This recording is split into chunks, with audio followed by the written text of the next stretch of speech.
NMC permits transfer of Ukraine-returned students to colleges across globe. Teachers in Latur protest against the Education Department's initiative. AIDSO terms virtual schools as anti-student, says it will destroy foundation of education ecosystem. Karnataka government to recruit new teachers in proportion to retiring ones. Bangalore schools in East Zone shut today due to waterlogging.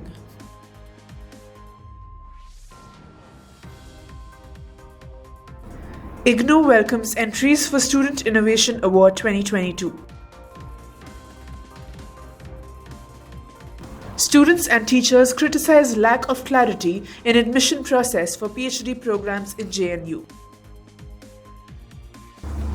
High Court seeks Delhi government stand on plea against fee reimbursement scheme for minority students. Good afternoon and a warm welcome. You're watching Education News Network, where we get you the latest developments in education at the top of this hour.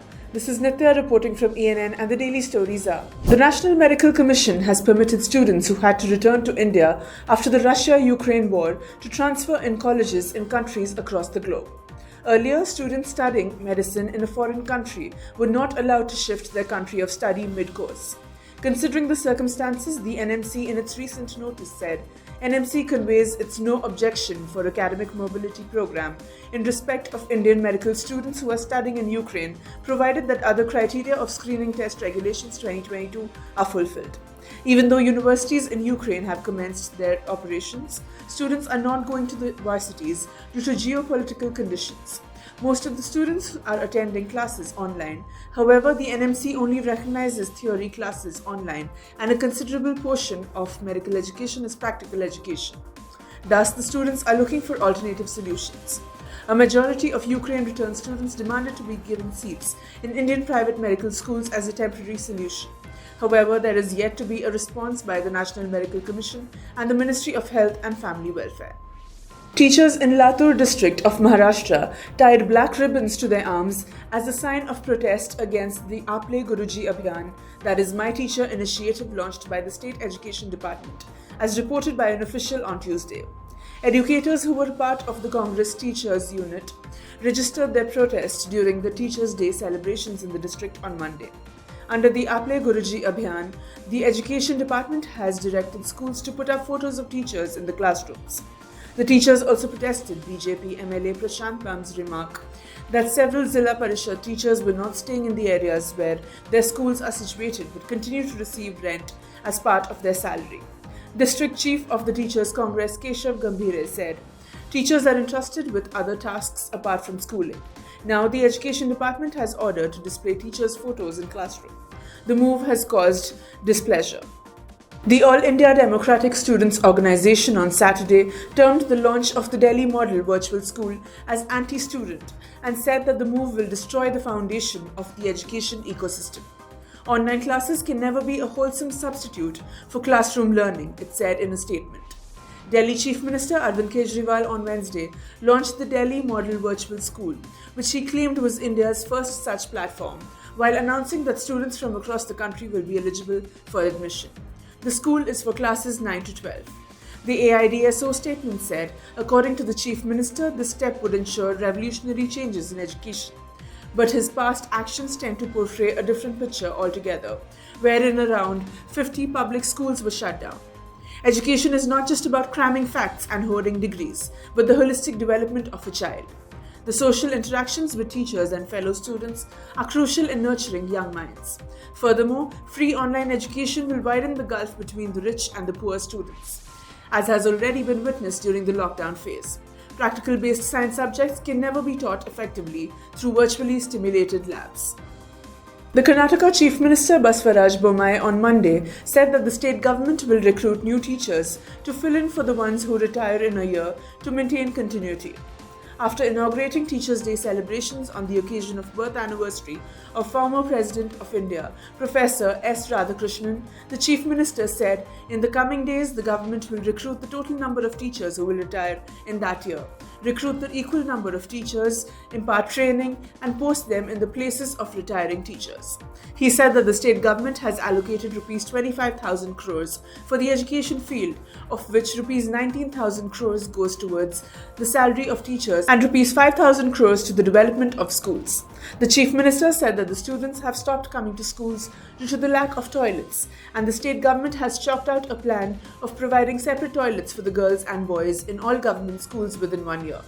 This program was announced on August 15th, and the work will be completed within a year. Apart from this, 4,000 new Anganwadi centers will be established before August 15th.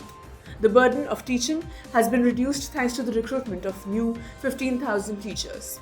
Both the state and the union governments have formulated a number of rules to maintain the quality of education and for well-maintained schools, and these rules have to be followed by school boards and teachers compulsorily, he said. According to the latest notice, all primary and high schools in Bangalore East Zone have been shut for today in view of the heavy rains and waterlogging in the region. Students and parents are advised for the same. The order issued by Block Education Officer is for all private and government schools. Schools in Bangalore have been shut due to waterlogging.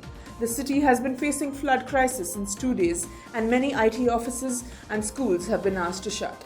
The East Zone in Bangalore has been shut. All citizens are advised to be alert and be safe until further notice. Parts of Bangalore were issued yellow alert, and it is likely that the rains will continue till September 9, 2022. The Indira Gandhi National Open University has invited entries for the Student Innovation Award for the year 2022. Interested students of IGNOU who have developed something innovative can submit their applications in the prescribed format for the Student Innovation Award 2022. According to a press release issued by the varsity, the last date to apply for the awards is September 30th, 2022. The Student Innovation Award aims to identify, recognize, and nurture the innovator students. IGNOU recognizes the importance of research and innovation in the overall growth and development of a nation. The university has been emphasizing on the recognition and promotion of the innovator students in different fields from across the country. The scheme of Student Innovation Award was introduced by the National Center for Innovation in Distance Education at IGNOU in 2018. The annual awards are given to the best 3 innovators. The other shortlisted potential innovators are provided various kinds of training and support to take their innovation to the next level by the university.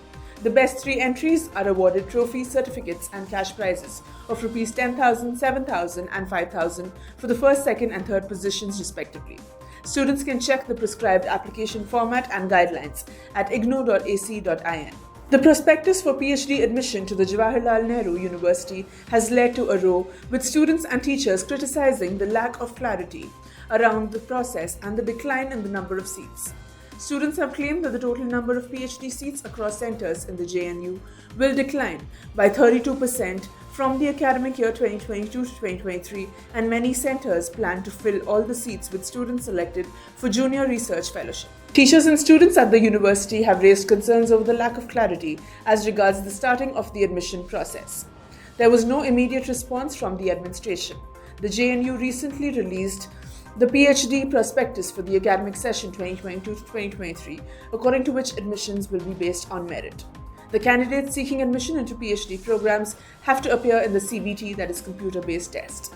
The prospectus mentioned it is to be noted that merely qualifying in the CBT does not entitle the candidates to be shortlisted for Viva Voce exam.